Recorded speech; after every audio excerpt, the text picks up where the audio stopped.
You're alive, but I'm feeling dead. This is the Aaron Zero Show. Time to get ahead. Another edition of today's noise. What can we say? It's day 28 of the unnecessary Iran war. And Mr. Trump thinks he has done a big favor to the Iranians. And he says April 7th will be the last date that they have to decide to all his conditions that he has imposed upon them. And I think for the Iranians, it's a wonderful relief. It's time to restock the weapons, fix the weapons, and lay low and get started again. So, in spite of all the reports from, of course, emanating from USA and Israel that Iran has been demolished and Iran has been this and that, according to Mr. Trump, destroyed the Navy, Air Force, etc. Well, Iran never had much of an Air Force to begin with. And as far as Navy is concerned, they still have those small speedboats, which I believe are hiding in caves. So if the US chooses to send in the Warthog planes, I believe, for low level bombing, they will get some, but I think enough of them will be hidden away and used at other times.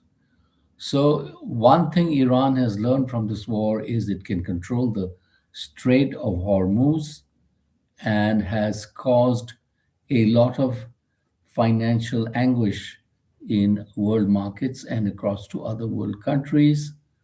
So it only remains upon the world to tell the interested parties to stop the stupid war. And I do think America has lost its stomach for a long, prolonged engagement in that area. And especially the American people don't want to be involved in Iran. And they definitely do not want soldiers out there because soldiers would mean somebody's son or daughter has got killed in that conflict. And they don't want that. Israel, on the other hand, is a genocidal country.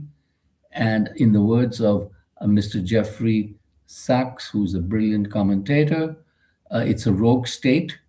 And that coming from Jeffrey Sachs, who is a Jewish himself, Jewish person. So he is reflecting and commenting on the Jewish state of Israel. Mr. Netanyahu, Prime Minister, has no hurry to end the conflict because if he ends it, then maybe he faces prison time and whatnot. So the idea is to continue the conflict as long as possible. So today, the Israelis again struck some Iranian nuclear facilities, and Iran could do the same. So Iran still has demonstrated that it has massive capability of its missile capacity, and that doesn't seem to have been destroyed by far, though the American intelligence feels that they have destroyed quite a lot of the capability. One must not forget that Russia and China are sitting on the sidelines, and Russia or China or both could easily supply Iran with more missiles to make up for the loss and more other drones or weapons that the Iranians need. And so that is where the balance of power would shift. And I think, uh, depending on the advice that Mr. Trump gets, and I think even if he gets the good advice, he may be ignoring it. Uh, it could lead to another Vietnam type of situation for America if they get bogged down in trying to do a land invasion of Iran. And also, if they try to do a land invasion of the Karg Island, that also will be met with strong opposition. The revealing fact of this war has been that the Gulf Coast countries there, the countries that are surrounding Iran in the neighborhood, Bahrain, Kuwait, Doha, Qatar, Saudi Arabia, have all placed their eggs in the American basket. And instead of cooperating with Iran, their neighbor, they have tried to cooperate with another country that seeks to attack and control the entire region that side. And that is in the first instance USA. In the second instance, it's uh, Israel, which is a runaway rogue state. Already they want to annex the quite a huge part of Lebanon and call it Greater Israel or something. So Israelis, since their founding, have been used to stealing land, and that is what the history shows there in that area. And it's only up to the other countries to take action, the European Union, etc. So it remains to be seen what is the outcome of this conflict. I think any outcome just now would be only a temporary one because USA has made impossible demands on Iran. They want them to, in essentially, give up their defense capability, their self-defense capability. Which country is going to agree to all that? That is just a bunch of nonsense, and that is the delusional world in which Mr. Trump lives, according again to noted economist Jeffrey Sachs. And he is a brilliant uh, commentator. And please do check out his videos. Jeffrey Sachs, Columbia Law professor. And so this unnecessary war has created unnecessary problems for Asian countries, shortage of gas, shortage of oil. Everything runs on these uh, oil and gas, etc., fertilizers. These are the main drivers of economies in this region and beyond. So the countries that have lower population would be less affected. That would be my reading of it. But surprisingly, India just now is well stocked in oil and in natural gas. And the government, in fact, is going to cut down some prices. So the main oil companies here, Bharat Petroleum, Indian Oil, etc., will actually be losing some money per liter to maintain the price for the Indian consumer.